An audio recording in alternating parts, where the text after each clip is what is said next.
पत्रकार मित्रों का, छायाकार मित्रों का, अभी जो विधानसभा का सेशन हरियाणा प्रदेश का चल रहा है, इस सेशन का जो पहला चरण था जिसमें महामहिम राज्यपाल अभिभाषण होने के बाद उस पर चर्चा, मुख्यमंत्री का जवाब और उसके बाद हरियाणा प्रदेश का जो बजट प्रस्तुत किया गया, उस बजट पे आज अपनी बात रखने के लिए आपके बीच में आया हूँ। समय जैसे सप्रा जी ने कहा बदला गया, इसके लिए क्षमा चाहता हूँ। आप सब लोग देख रहे हैं कि पिछले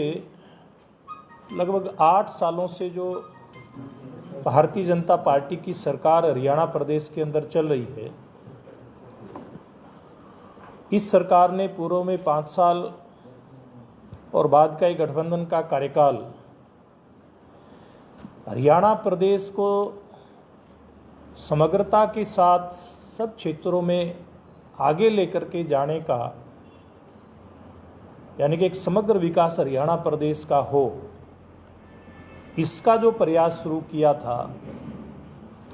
वो प्रयास अब भी जारी है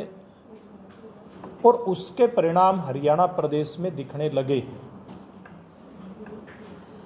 हम हरियाणा वासियों का ये सौभाग्य है कि केंद्र में नरेंद्र मोदी जी के नेतृत्व की गतिशील सरकार और हरियाणा में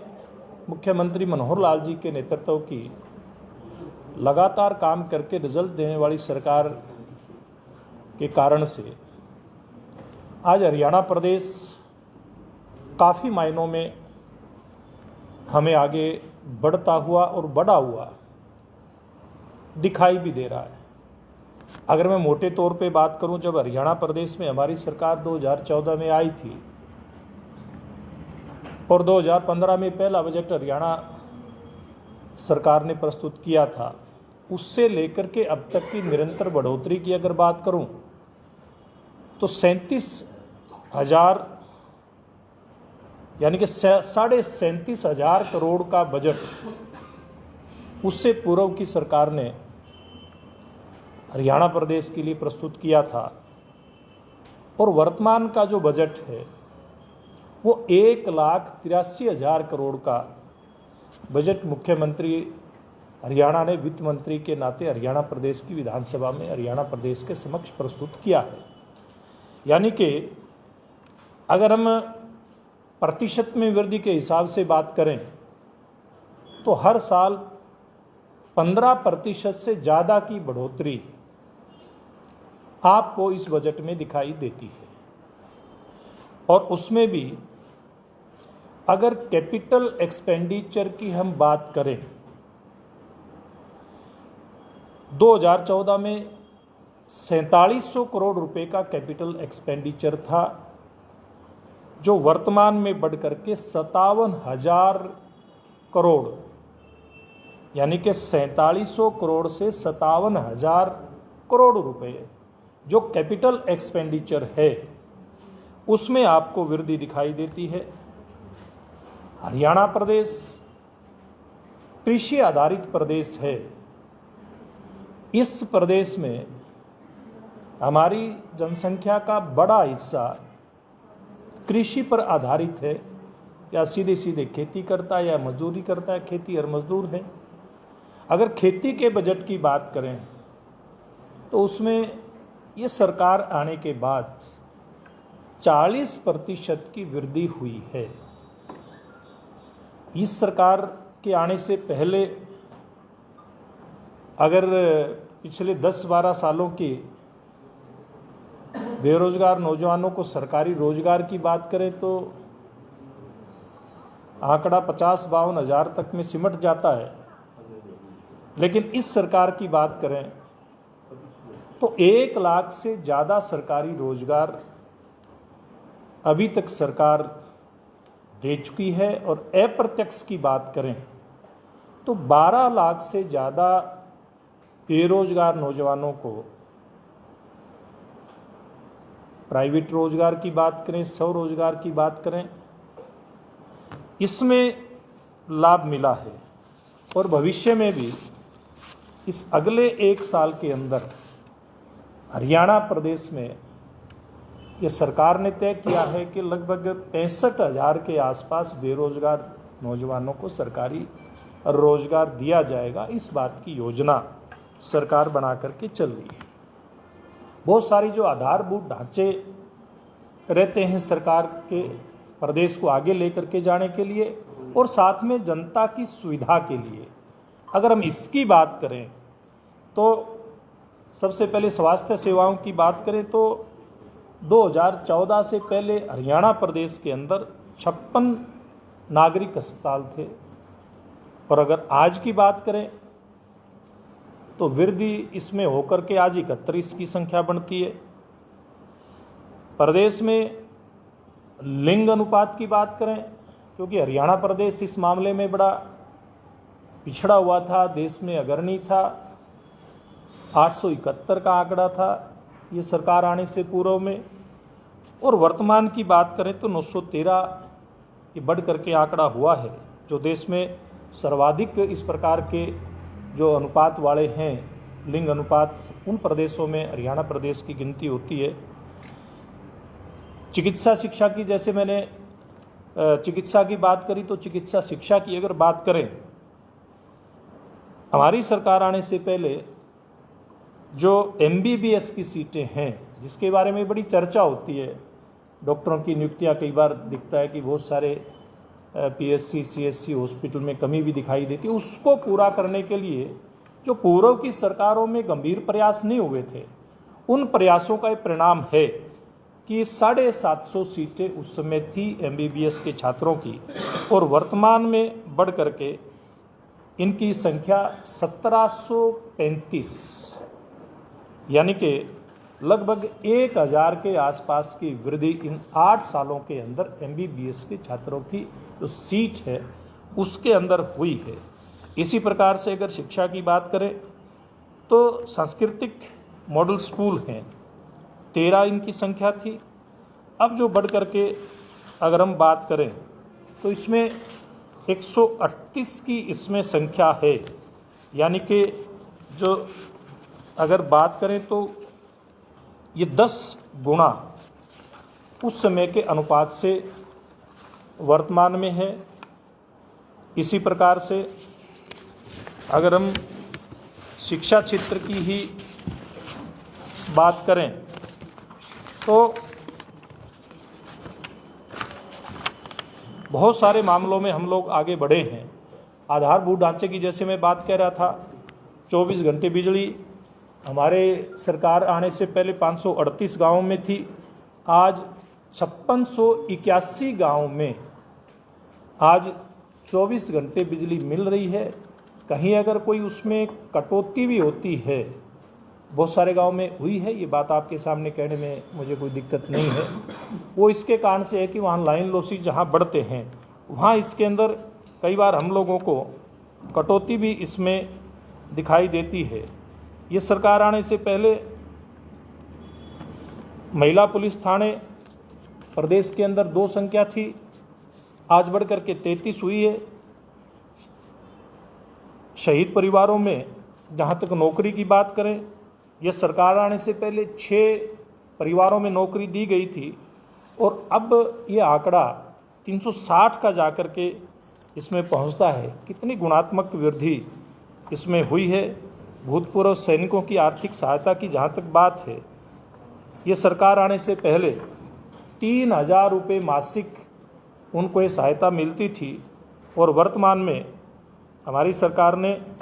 इसको बढ़ा करके 10,000 रुपये प्रति महीने किया है। इंफ्रास्ट्रक्चर की अगली अगर बात करूं तो सरकारी जो महिला कॉलेज हैं उनकी संख्या 29 थी, अब बढ़ करके इनकी संख्या 60 हुई है। गन्ने का जो भाव, जिसके बारे में विपक्ष के लोग लगातार चर्चा करते रहते हैं, हमारी सरकार आई उसमें 310 रुपये प्रति क्विंटल गन्ने का भाव दिया जाता था, आज 372 रुपये के साथ पूरे देश के अंदर सर्वाधिक गन्ने का भाव ये मनोहर लाल जी के नेतृत्व में हमारी सरकार दे रही है। श्रमिकों को दिव्यांग होने पर जो आर्थिक सहायता इस सरकार के आने से पहले दी जाती थी वो 30,000 रुपये थी, अब बढ़ कर के वो 1.5 लाख रुपये हुई है। इसी प्रकार से श्रमिक कोई विशेष काम करते हैं तो उनको एक पुरस्कार राशि मिलती थी, पहले 51,000 रुपये थी। ये सरकार आने के बाद इसमें बढ़ोतरी करते हुए ये 2 लाख रुपये उनको दी गई है। इसी प्रकार से अगर कृषि क्षेत्र की बात करूं, जैसे मैंने कहा कि 40%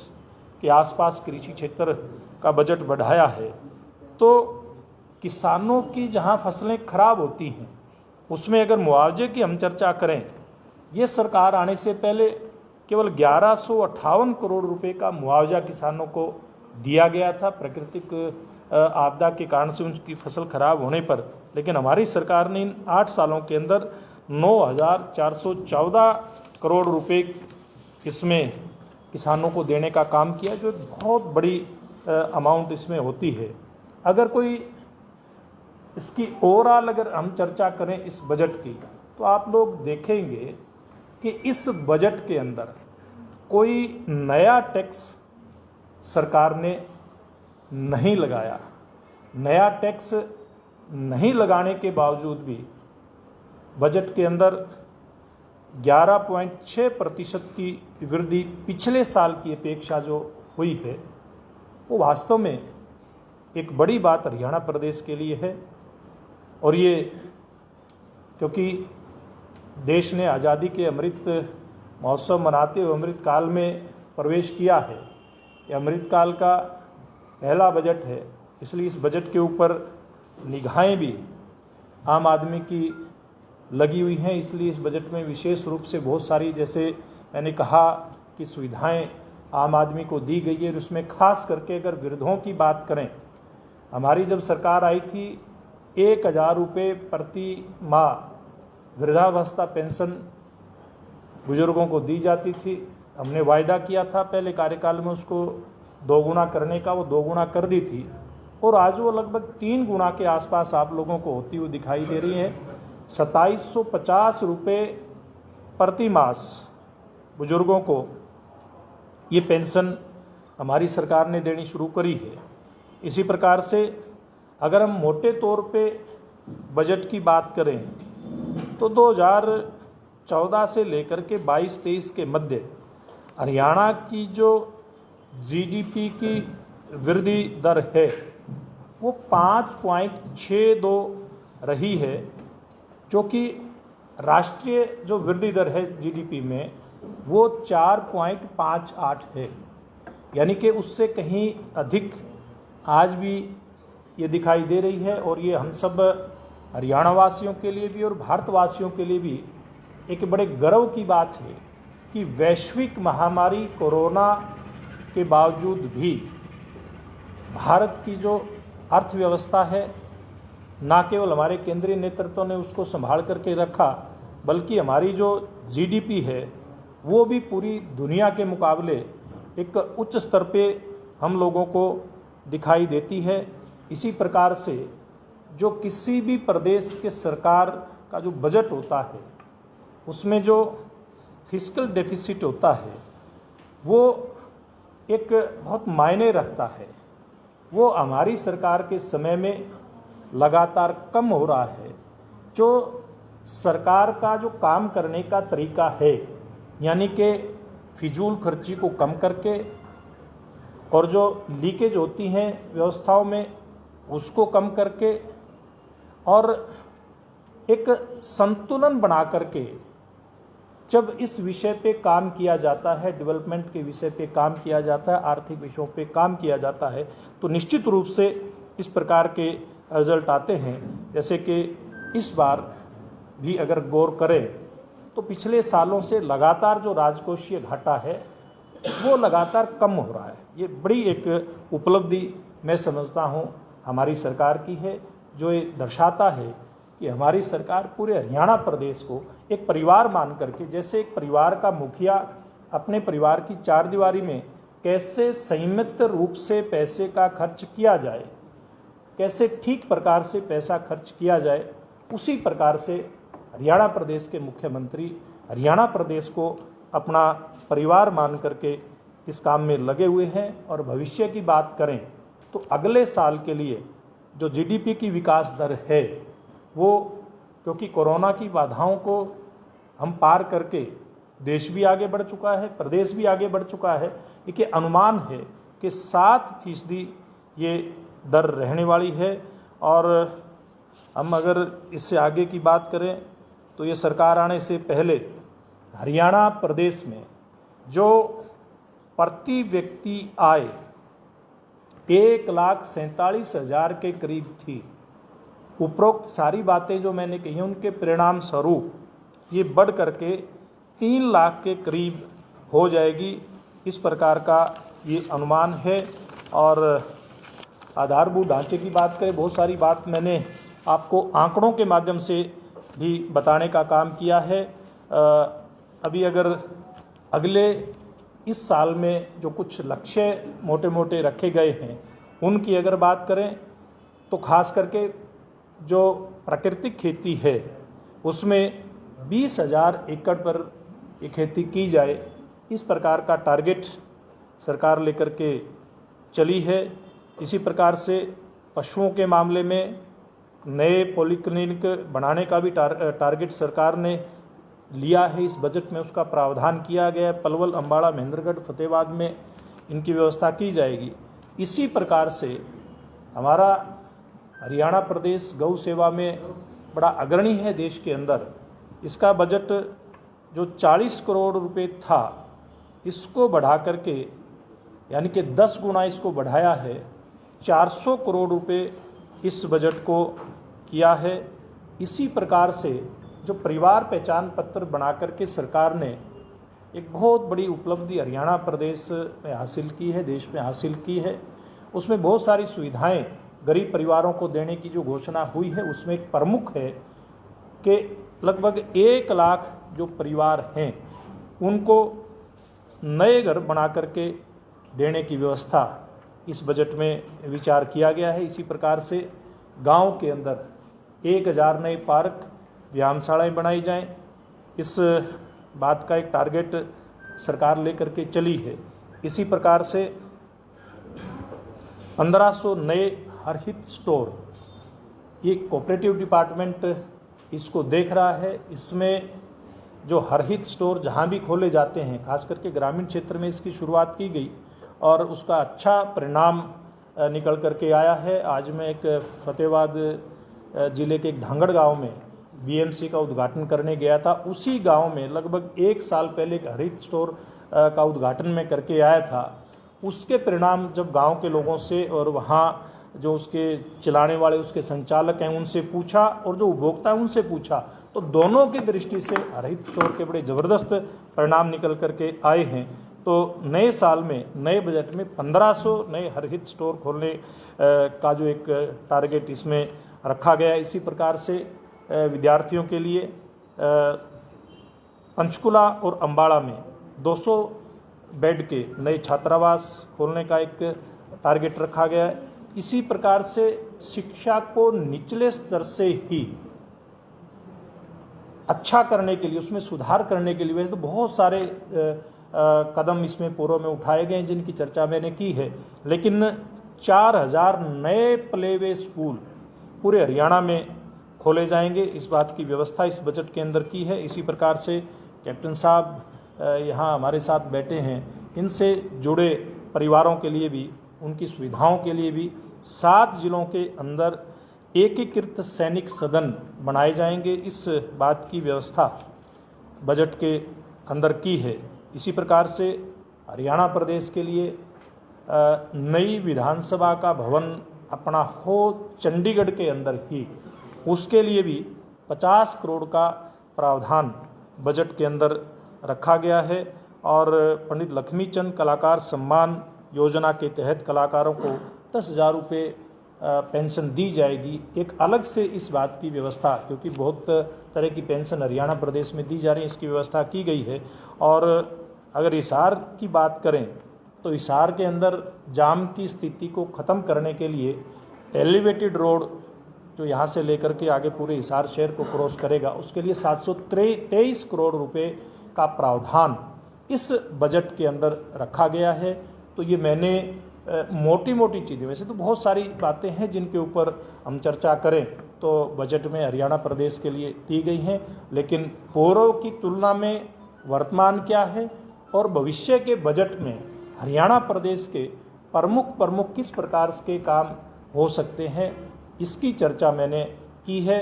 जो बजट हरियाणा प्रदेश के मुख्यमंत्री मनोहर लाल जी ने प्रस्तुत किया है, मैं समझता हूँ जो विरोधी राजनीतिक दल हैं उन्होंने आलोचना करने के लिए तो बहुत सारी बातें कही हैं, लेकिन ऑफ द रिकॉर्ड बहुत सारे ऐसे नेताओं से बात करते हैं तो इस बात को मानते हैं कि जिस पार्टी की सरकार 2014 में हरियाणा प्रदेश में पहली बार बनी और जिनके लिए वो खुद ही कहते थे, मानते हैं, हम कहते हैं कि नौसिखियों की सरकार है, इन लोगों को सरकार चलाने का अनुभव नहीं है, उसके बावजूद भी इतना अच्छा काम किया है, इस बात की प्रशंसा पर्दे के पीछे से विपक्ष के लोग भी करते हैं। इसलिए उनके पास जो प्रदेश के हित में जो सकारात्मक आलोचना होती है वो करने के लिए कोई पॉइंट नहीं है। राजनीतिक रूप में आलोचना कितनी करे ये विपक्ष का काम है। कि बात रखने के लिए मैं आपके बीच में आया था। अब इस संदर्भ में आप लोगों का कोई सवाल है तो सादर आमंत्रित है।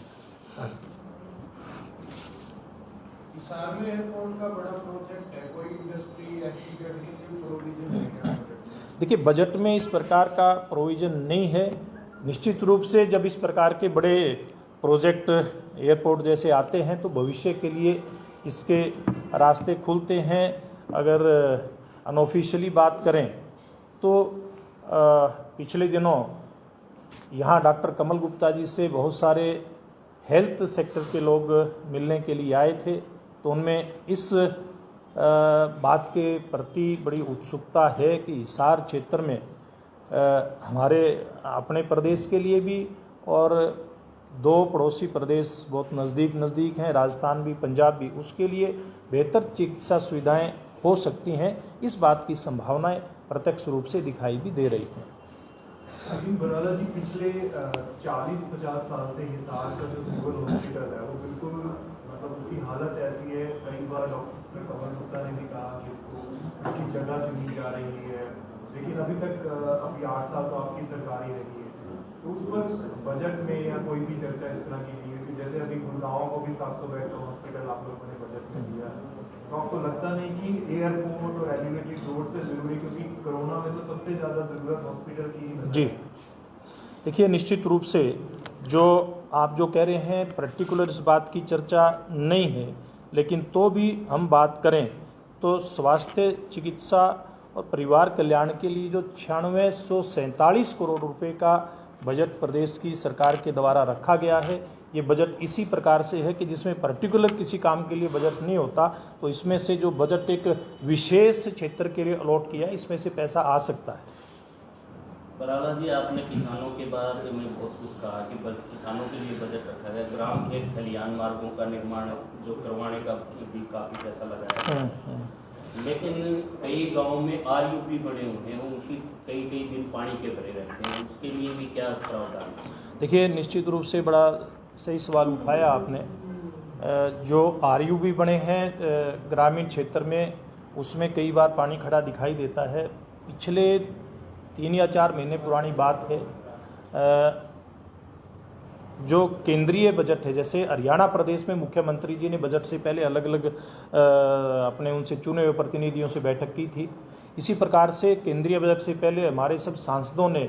केंद्रीय जो मंत्रालय हैं उनके वरिष्ठतम अधिकारियों से बैठकें की थी और इस विषय में वहाँ चर्चा आई है। हमारे सांसदों ने विशेष रूप से, हमने भी लिखित में ये जो समस्या है ये उठाई थी हमारे सांसद के सामने, और वो उन्होंने बड़ी अच्छे तरीके से केंद्रीय अधिकारियों के रेल अधिकारियों के सामने उठाई है। तो मैं उम्मीद कर सकता हूँ कि भविष्य में क्योंकि ये रेल का जो विभाग है प्रदेश और केंद्र दोनों के इस अधिकार क्षेत्र में आता है, और जो रेल की पटड़ी के नीचे का जो पार्ट है खास करके वो केंद्र सरकार का जो मंत्रालय के अंदर आता है, अधीन आता है, उसमें निश्चित रूप से उम्मीद की जा सकती है भविष्य में इस चीज़ का इलाज होगा। बराला जी, एक नगरवा गांव को रेलवे से जोड़ने की कई बार मांग उठी है। देखिए इस बजट में उसकी कोई क्योंकि ये केंद्रीय बजट में भी नहीं, हरियाणा के प्रदेश के बजट में इस बात की चर्चा नहीं है। एक मेडिकल कॉलेज जो टुहाना बनने जा रहा है, हाँ जी, चाहिए जी। अब वो तो अभी सरकार का, केंद्र सरकार का भी, हरियाणा सरकार का भी ये फैसला है कि हर ज़िले के अंदर मेडिकल कॉलेज हो, और वो आपके जो भुना है आपका पुराना क्षेत्र, उसके बड़ा नज़दीक, टोहाना के भी नज़दीक, फतेहाबाद के नज़दीक रसूलपुर में वो खोला गया है, संत रविदास जी के नाम से होगा, और इसके लिए सरकार ने ऑलरेडी व्यवस्थाएं इन चीज़ों की कर रखी हैं। बड़ा तो ई टेंडरिंग को लेकर बड़ा जो है स्टेट में इशू चल रहा है। फिलहाल पंचकुला में जो सरपंच धरने में बैठे उन्हें 2 घंटे का अल्टीमेटम दिया गया है रोड खाली करने की। देखिए ये प्रदर्शन करने का, धरना देने का सब लोगों का अधिकार है, लेकिन साथ के साथ अधिकार के साथ हमारी जिम्मेवारियां भी होती हैं। निश्चित रूप से हम अपने अधिकार की भी चर्चा करें और जिम्मेवारियों की भी चर्चा करें तो हम सब लोगों के लिए अच्छा होगा, प्रदेश के लिए भी अच्छा होगा।